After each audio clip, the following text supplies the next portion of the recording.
요나서 4장 1절에서 11절입니다. 키워드는 하나님이 아끼신 성읍, 회개하는 삶, 자비를 입은 사람입니다.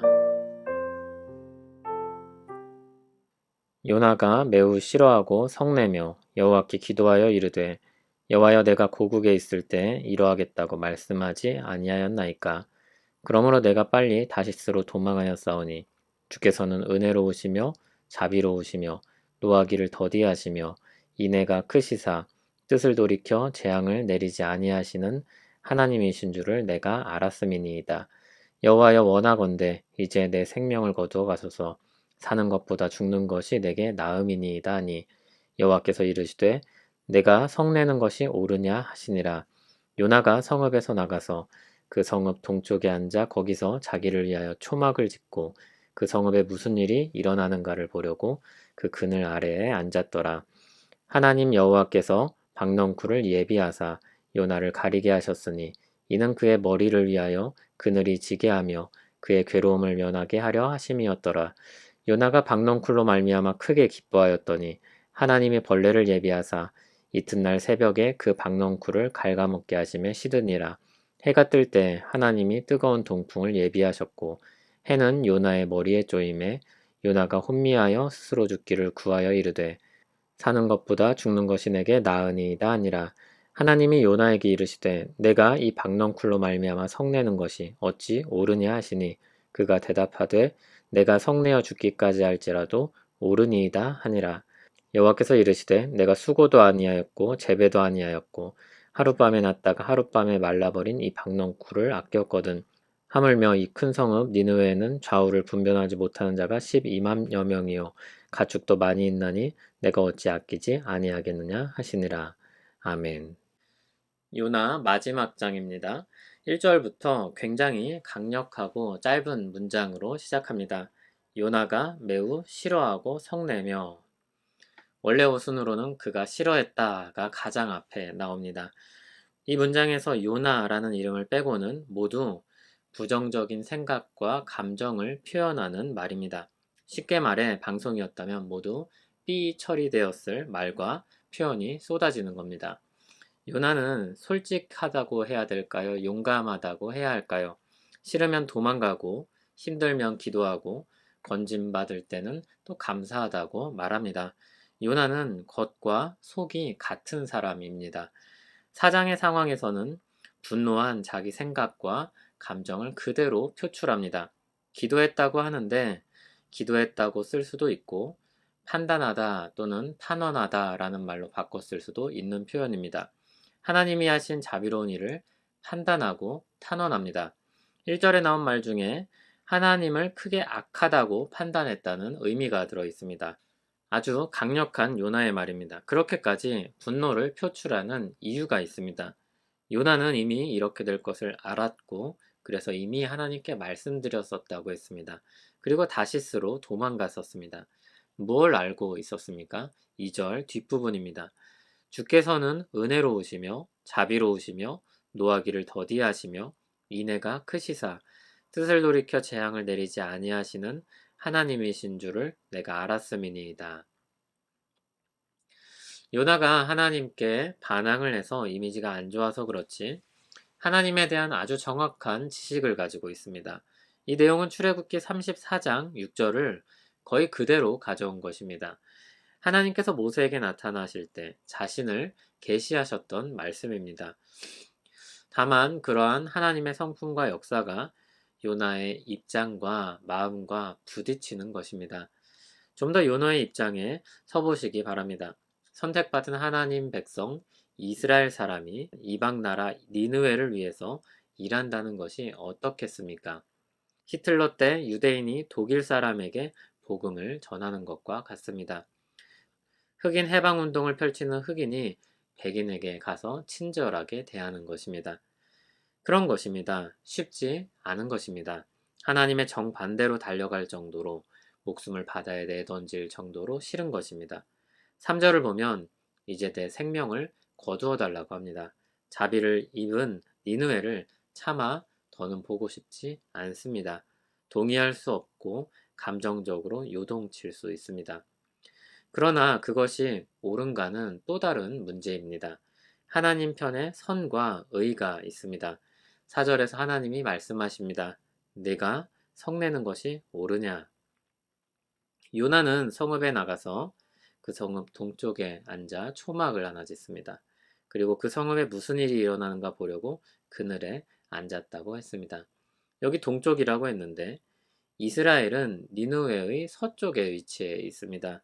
그러니까 요나는 또 하나님 반대편으로 간 것입니다. 거기에 집을 하나 짓고 머무릅니다. 니느웨로부터 자신을 분리시키고 이스라엘에게서도 자신을 분리시킵니다. 불만에 가득 차서 저들이 어서 다시 악을 행하여서 심판을 받아 멸망했으면 좋겠다는 시선으로 바라봅니다.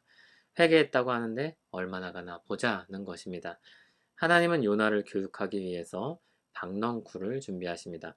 박넝쿨이 요나에게 그늘을 만들어 주니 크게 기뻐했습니다. 그런데 다음날 새벽 그 박넝쿨이 다 시들어버리고 맙니다. 해가 뜨고 뜨거운 동풍이 불고 햇볕이 요나의 머리에 그대로 떨어집니다. 중동의 직사광선이 요나의 머리를 쪼입니다.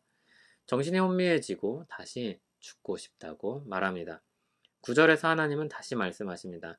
4절의 말이 연상되는 표현입니다. 내가 이 박넝쿨로 말미암아 성내는 것이 어찌 옳으냐. 아직도 분노에 가득 찬 요나의 대답은 무엇입니까? 내가 성내어 죽기까지 할지라도 옳으니이다. 고집을 부리고 있는 것입니다. 자신을 꺾지 않는 것입니다. 10절 11절에서 하나님의 질문으로 요나서가 끝납니다.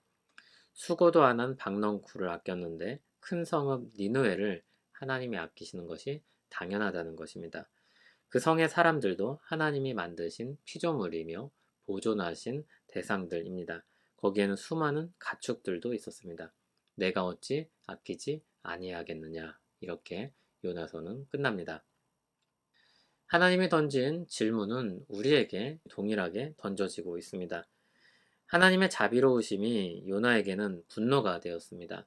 어떻게 그럴 수 있을까 싶으면서도 우리는 하나님의 의로우심에 의문을 제기할 때가 많다는 것을 생각하게 됩니다. 그럴 때 이 요나서를 읽어야 합니다. 우리가 옳은가 물어야 합니다. 예를 들어 신자의 고난이 그렇습니다. 욥이 당한 고난은 하늘의 일들을 모르고 어떻게 끝날지 모르는 사람들에게 아주 큰 질문을 던집니다. 욥기의 결말을 아는 우리에게도 결코 쉽지 않습니다. 하나님이 옳은가? 우리는 이 의문을 생각보다 많이 품게 됩니다. 어떻게 하나님이 그러실 수 있는가? 왜 저 악한 사람들에게까지 은혜를 베푸시는가? 요나서가 집중적으로 조명하고 신자들에게 돌이키도록 요구하는 것은 무엇입니까? 하나님이 옳다는 것입니다. 그리고 하나님의 자비가 그 모든 것을 덮는다는 것입니다. 그게 옳은 것입니다. 그들도 하나님이 아낀다는 것입니다. 그 판단과 결정이 옳은 것입니다. 그래서 요나 같은 불만들을 하나님의 판단과 결정 앞에서 꺾어야 하는 것입니다. 하나님을 반대하는 죄악된 생각과 마음에서 돌아오라는 것입니다. 요나서는 사실 재밌는 이야기가 아니라 우리에게 엄청난 도전을 주는 말씀입니다. 성경 말씀을 따라서 하나님이 말씀하신 것과 다른 우리의 생각들을 계속해서 바꾸고 수정하기를 요구합니다. 그 생각과 경험이 얼마나 오래되었고 그것이 얼마나 많은 사람들이 지지하고 그것이 얼마나 내가 좋아하는 것이라도 말씀에 비추어서 생각하도록 요구하는 것입니다. 그게 신자가 해야 할 회개입니다. 회개를 특정한 윤리적인 죄에 대한 돌이킴으로 축소해서는 안 됩니다. 회개는 내 중심에서 하나님 중심으로 옮기는 것입니다. 지식에까지 새로워지기 위해 끊임없이 우리 자신을 하나님의 말씀에 비추어 보는 것입니다. 그리고 말씀을 따라서 순종하는 것입니다. 그 말씀에는 니느웨를 향한 하나님의 자비가 있습니다. 그리고 하나님을 떠난 이 세상 모든 사람들을 위한 십자가를 통해 드러낸 하나님의 자비가 있습니다. 우리는 그 자비하심을 입었습니다. 우리는 2번 충격을 받아야 합니다. 하나님이 니느웨처럼 요나에게는 원수처럼 비춰지는 사람들도 아낀다는 사실에 충격을 받아야 합니다. 우리가 싫어하는 사람들이나 나라를 떠올려 보시기 바랍니다. 그런데도 하나님이 그들 역시 아끼신다는 것을 생각해야 합니다. 그리고 하나님께서 원수로 여겨지던 우리를 하나님이 아끼고 구원하셨다는 것에 또 충격을 받아야 합니다. 더 적극적으로 말하면 우리가 니느웨였는데 하나님의 자비를 입은 것입니다. 요나는 거기서 자꾸 자신을 빼내는 실수를 범합니다. 우리도 거기서 자신을 빼내려고 하면 요나처럼 하나님까지도 판단하고 하나님을 바꾸려는 자리에 서게 됩니다. 자신이 하나님이 되는 것입니다. 이게 바로 첫사람들의 죄였습니다. 스스로 판단하여 하나님을 반대한 것입니다. 하나님은 우리를 거기서 돌아오게 하십니다. 자비를 입은 사람으로서 자비를 베푸는 사람들이 신자입니다. 자비로운 마음을 가지고 자비로운 일을 해서 신자가 되는 것이 아닙니다. 그렇게 되면 우리 모든 것이 하나님 앞에 요구하는 권리가 됩니다. 그런데 우리에게 그런 권리는 사실 전혀 없습니다. 자비를 입어서 그 은혜 안에 사는 게 바로 우리입니다. 사랑은 허다한 허물을 덮는다고 했습니다. 하나님이 우리 허다한 허물을 덮으셨습니다. 그리스도의 십자가로 덮으셨습니다. 그렇게 덮여진 사람들로서 우리도 그 하나님의 마음을 헤아리고 사랑하며 살기를 원합니다. 거기가 신자가 머물러야 할 자리입니다. 주께로 돌이키길 원합니다. 우리 온 마음이 새롭게 되길 원합니다.